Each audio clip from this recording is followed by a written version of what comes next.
नमस्कार। प्रयागराज में मैं शालिनी कपूर तिवारी इस वक्त मौजूद हूँ और अतीक के हर उस सताए हुए लोगों तक पहुँच रही हूँ जिसके ऊपर जुल्म सितम अतीक का था।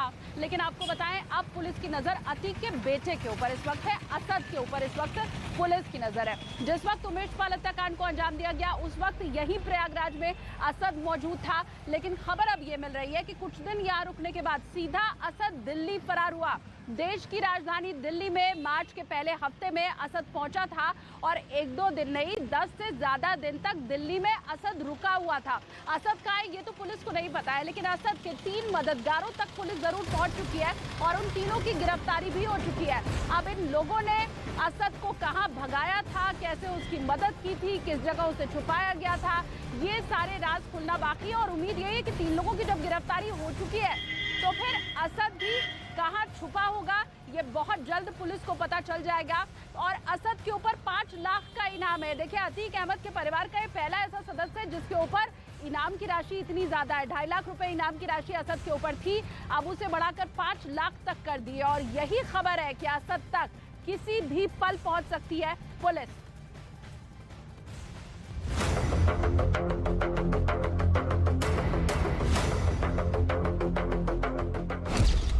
फरार असद का दिल्ली कनेक्शन। यूपी एसटीएफ की गिरफ्त में मददगार।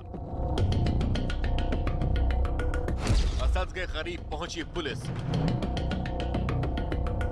उमेश पाल हत्याकांड में फरार चल रहे अतीक अहमद के बेटे असद की मदद करने के मामले में 3 लोगों को गिरफ्तार कर लिया गया है। Umesh Pal shoot out case में फरार चल रहा अतीक का बेटा असद उमेश की हत्या के तुरंत बाद मार्च के पहले हफ्ते में दिल्ली गया था और वहां वो करीब 15 दिनों तक रुका। असद की दिल्ली में मदद करने वाले 3 आरोपियों को यूपी एसटीएफ ने गिरफ्तार कर लिया है। गिरफ्तार आरोपियों में अतीक का ड्राइवर भी शामिल है। पुलिस का दावा है कि मार्च के पहले हफ्ते में असद दिल्ली गया था।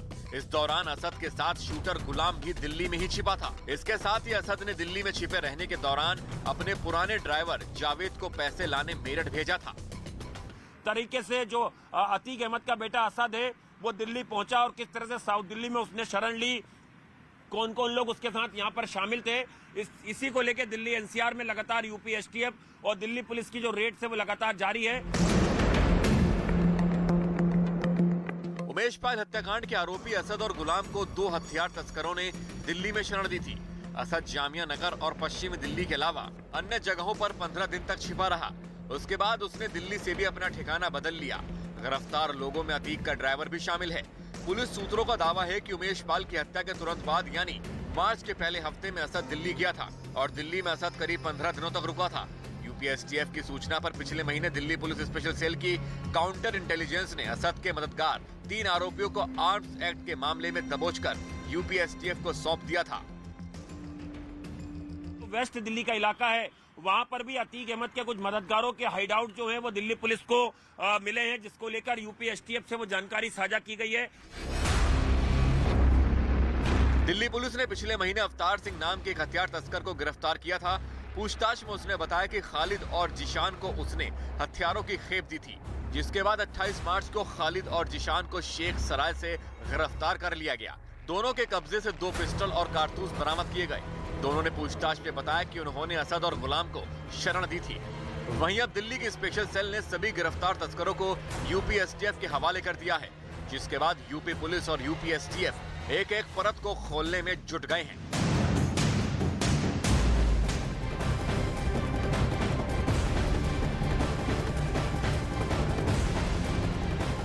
तो देखिए, ये रिपोर्ट तो पूरी हमने आपको दिखा दी। असद दिल्ली पहुंचा था ये पहले ही मैं आपको बता चुकी हूँ, लेकिन कहाँ दिल्ली में रुका था ये बताना भी जरूरी है। उन जगह पर लोकेशन जो थी अब उसे भी ट्रेस किया जा चुका है। देखिए, दिल्ली के संगम विहार इलाके में पहुंचा था असद और यहाँ पहुंचकर जिस मकान में वो छुपा था वहां तक पुलिस पहुंच चुकी है। 3 लोगों की गिरफ्तारी की गई है।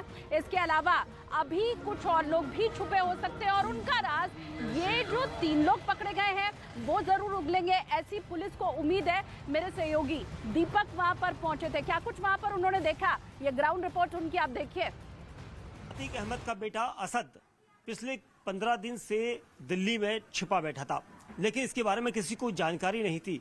जिसके बाद दिल्ली पुलिस की स्पेशल सेल ने कुछ दिनों पहले 3 लड़कों को गिरफ्तार किया है जो आर्म्स एक्ट के मामले में गिरफ्तार किए गए हैं। इनमें से एक का नाम खालिद है, जिसके घर के ठीक सामने हम खड़े हैं। न्यूज़ 18 इंडिया खालिद के उस घर के सामने पहुंचा है। आप तस्वीरों में देखेंगे एक बड़ा ताला इस घर के मेन गेट पर लगाया गया है, क्योंकि जो खालिद है वो यहाँ पर कई सालों से रहता है। अपने 6 से ज़्यादा भाई वो लोग बताए जा रहे हैं। और ऊपर को आप देखेंगे पूरा ये जो 3 मंजिला ऊपर का है वो सारा खालिद नाम के शख्स का है। खालिद के ऊपर भी आरोप है कि वो आर्म्स एक्ट में गिरफ्तार किया गया है। उसके साथ जिशान को गिरफ्तार किया गया है और एक जावेद है। तीनों की गिरफ्तारी तो हुई है, लेकिन ये कहा जा रहा है कि क्या असद इस घर के अंदर छुपा था या नहीं छुपा था, ये सबसे बड़ा सवाल है। क्योंकि अतीक अहमद के बेटे असद को लेकर कई जगह पर यूपी एसटीएफ छापेमारी कर रही है। प्रयागराज पुलिस यहाँ पर थी। सूत्रों के मुताबिक 29 मार्च की रात को लगभग 3 बजे यहाँ पर प्रयागराज पुलिस, एसटीएफ और दिल्ली पुलिस की टीमें यहाँ पर पहुंची थी। और जो आरोपी खालिद है उसको आर्म्स एक्ट में गिरफ्तार तो किया गया है, लेकिन ये सूत्रों के मुताबिक जानकारी मिल रही है कि यहाँ पर असद आया हो सकता है। और क्या इस घर के अंदर असद को रखा गया था, क्योंकि उसको लॉजिस्टिक सपोर्ट करने वालों पर इस वक्त नकेल कसी जा रही है। और इस वक्त न्यूज़ 18 इंडिया के माध्यम से हम आपको यही बताना चाह रहे हैं, क्योंकि ये तस्वीरें एक्सक्लूसिव है। इस घर में खालिद रहता था, क्या असद को भी इस घर में रखा गया था, क्योंकि लगातार अपने ठिकाने बदल रहा है। और जानकारी जो मिली है कि पिछले 15 दिन वो दिल्ली में रहा था। दिल्ली में रहकर वो आखिर क्या करना चाहता था, क्या यहाँ से बाहर भागने की उसकी प्लानिंग थी, ये अभी जांच का विषय है। लेकिन खालिद, जिशान और जावेद की गिरफ्तारी के बाद अभी कई और गिरफ्तारियां होनी है, क्योंकि यूपी एसटीएफ और प्रयागराज पुलिस दिल्ली के कई इलाकों में डेरा जमाए हैं और लगातार सर्च अभियान किया जा रहा है।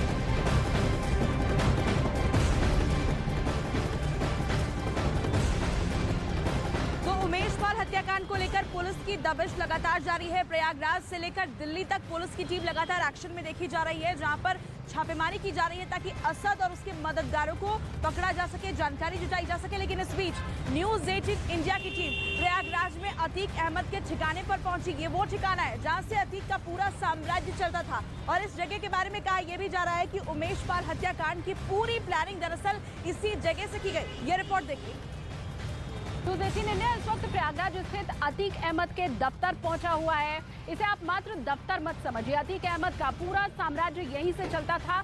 और ये एक तरह से उसका आलीशान बंगला भी अगर आप कह लें, जहां पर दूसरी किसी चीज की जरूरत नहीं है, सारा इंतजाम अंदर है, तो वो गलत नहीं होगा। ये सबसे पहले आगे का हिस्सा जो ढा दिया गया है उसकी तस्वीर हम आपको दिखा रहे हैं। ये सरकारी संपत्ति के ऊपर किया गया कब्जा था, जिसे बुलडोजर चलाकर गिरा दिया गया।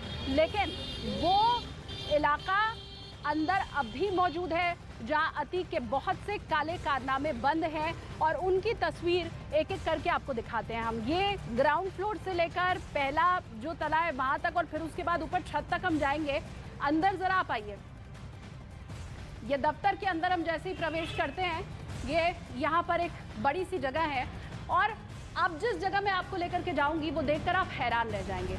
यही दफ्तर के अंदर मजार बनाई गई है। सरकारी संपत्ति के ऊपर कब्जा करके इस मजार को बनाया गया है। और ये भी आपको बताऊं कि मजार बनाने का मकसद क्या था।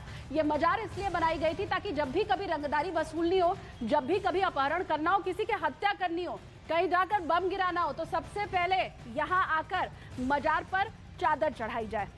ये मेरे सहयोगी दिनेश आपको मजार की तस्वीरें दिखाएंगे। यहाँ अतीक भी आता था, उसका बेटा आता था, उसके गुर्गे आते थे, भाई अशरफ आता था।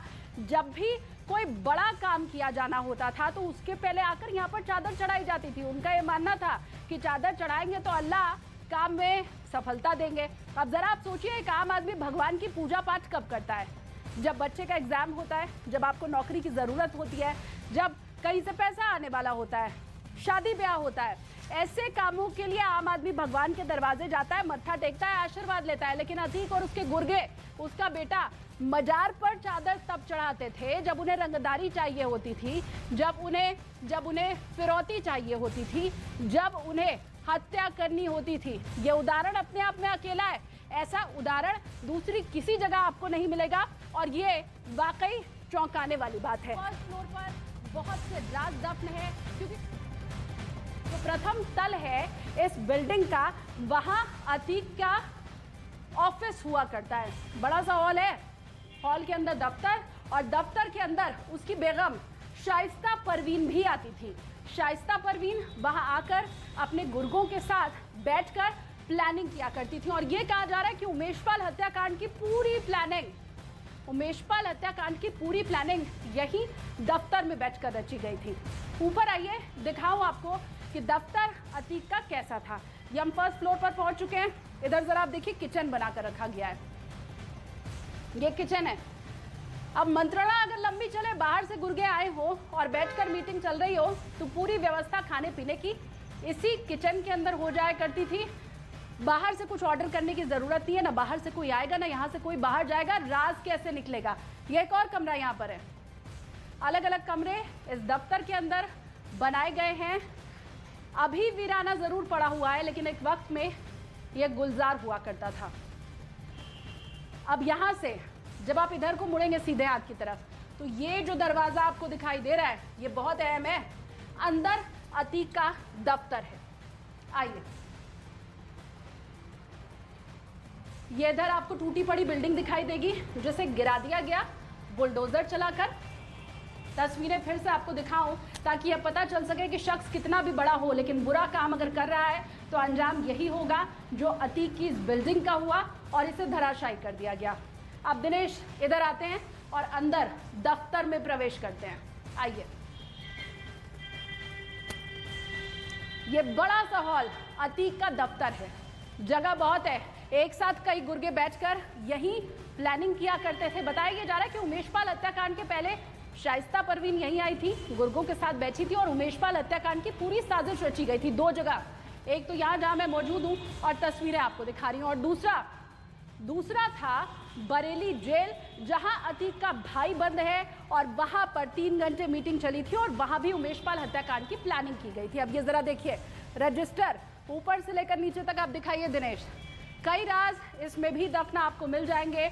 जो महत्वपूर्ण चीजें पुलिस उन्हें तो लेकर जा चुकी है, लेकिन ये जो रद्दी जैसा अभी फिलहाल दिखाई दे रहा है, बहुत से राज इसमें भी दफन है।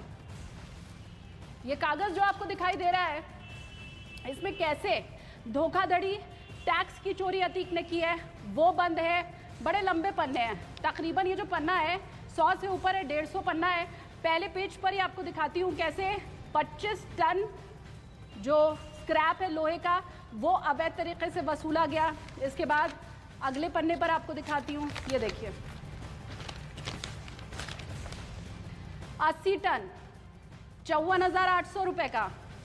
अब ये देखिए अगला पन्ना, 50 टन लोहे की स्क्रैप ये है, 41,000 रुपए का। ये सारे पन्ने में पलट दूंगी ना तो लाखों करोड़ों रुपए की आमदनी हो जाएगी। और ये तो सिर्फ टैक्स चोरी का मामला है, ये तो सिर्फ धोखाधड़ी से उठाया हुआ स्क्रैप का सामान है। इस रद्दी में तमाम जो अतीक के ऊपर दर्ज है केस, उनका कच्चा चिट्ठा दिखाई देता है। वापस इसे मैंने यहाँ पर डाल दिया। अब पुलिस का ये कहना है कि जो ज़रूरी चीज़ें हैं वो तो पुलिस लेकर जा चुकी है, लेकिन यहाँ ये जो सामान पड़ा है इसमें भी फोटो स्टेट के रूप में आपको बहुत सी ऐसी चीज़ें मिल जाएंगी जो इस बात की तस्दीक करती हैं कि अतीक किन किन काले कर्मों में जुड़ा हुआ था। तो देखिए, चाहे यहाँ प्रयागराज हो जहाँ से मैं हर तस्वीर आप तक पहुँचा रही हूँ, या फिर दिल्ली जहाँ से पूजा खबरें आप तक पहुँचा रही हैं, आपने देखा दीपक किस तरह से उस जगह पहुँचे जहाँ पर अतीक का बेटा छुपा बैठा था। और इन सब के पीछे की वजह न्यूज़ 18 इंडिया की सिर्फ इतनी है कि वो काले गुनाह जो इतने दिनों तक बंद पड़े थे, उन सब का पर्दाफाश किया जा सके, उन लोगों को इंसाफ मिल सके जिन्हें आज तक अतीक ने सताया, और उनकी कहानी आप तक पहुँच सके। सरकार भी अब ये कह रही है, न माफिया अतीक बचेगा, न उसका परिवार बचेगा, और ना उसके जैसा कोई दूसरा माफिया खड़ा होने पाएगा। बस वही कोशिश हमारी भी है, क्योंकि जितने भी ऐसे लोग हैं जो सताए हैं अतीक की, उनकी कहानियां आप तक हम पहुंचा रहे हैं। अब देखिए, ये पूरा काम अतीक और उसके परिवार का अकेले का नहीं था, जरूरत उन्हें भी लोगों की थी, और इसीलिए बाकायदा भर्तियां की गई। और ये भर्तियां की गई गुर्गों की, ढूंढ ढूंढ कर, छांट छांट कर अतीक एंड फैमिली अलग अलग जगह से खूंखार लोगों को लेकर आते थे और उन्हें जिम्मेदारियां सौंपे जाते थे। 40 ऐसे नाम है जो अब पुलिस ने बताए हैं, और इनमें कुछ ऐसे थे जो रंगदारी का काम किया करते थे, कुछ ऐसे थे जो छीना जब्ती का काम किया करते थे, कुछ ऐसे थे जो दूसरों की जमीनों के कागजात पर दस्तखत करा लेते थे, और हत्या जैसा काम भी इन्हीं गुर्गों में था। ये 40 लोग किस तरह से अतीक के लिए काम करते थे, उससे जुड़ी एक रिपोर्ट आपको दिखाते हैं।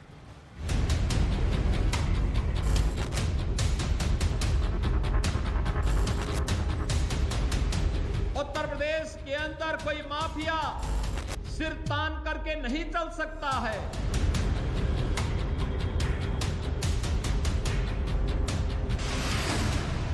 अतीक की अकूत संपत्ति के पीछे इसके वो 40 गुर्गे हैं जिसके दम पर अतीक ने खौफ का साम्राज्य खड़ा किया। अतीक के ये 40 गुर्गे उसके एक इशारे पर उसके लिए मरने मारने के लिए तैयार रहते थे। 40 गुर्गों वाला अतीक का ये गैंग अली बाबा 40 चोर की तर्ज पर काम करता था। अतीक ने इन्हीं 40 गुर्गों के दम पर जरायम का साम्राज्य खड़ा कर लिया। हालांकि अब योगी सरकार ने अतीक के इन 40 गुर्गों को एक एक कर मिट्टी में मिलाना शुरू कर दिया है। योगी सरकार से पहले यूपी के पूर्वांचल में अतीक की तूती बोलती थी। लोगों के दिलों में खौफ पैदा करने के लिए अतीक ने बिल्कुल प्रोफेशनल तरीके से अपना गैंग चलाया, जिसकी वजह से पूरे पूर्वांचल में दर्जनों मुकदमे दर्ज होने के बाद भी डॉन अतीक को कभी किसी मामले में सजा नहीं मिली, नहीं वो किसी अपराध के लिए दोषी करार दिया गया, क्योंकि अतीक ने अपने गुनाहों के सबूत छिपाने या मिटाने के लिए ऐसी व्यवस्था की थी कि अदालत में उसके खिलाफ एक सबूत और गवाह भी नहीं मिलता था। अतीक ने हर काम के लिए अलग अलग तरह के लोग रखे थे। अतीक ने अपने गैंग को कई टीमों में बांट दिया था और हर टीम के पास एक एक टास्क को पूरा करने का जिम्मा होता था। मसलन अतीक गैंग की टीम ए हत्या और अपहरण को अंजाम देती थी। टीम बी का काम धमकी देना और उगाही करना होता था। टीम डी का काम अतीक के खिलाफ सबूत मिटाना था, जबकि टीम वाइट का काम काले पैसों को सफेद करना था और टीम एल अतीक के लिए कानूनी मदद मुहैया कराती थी।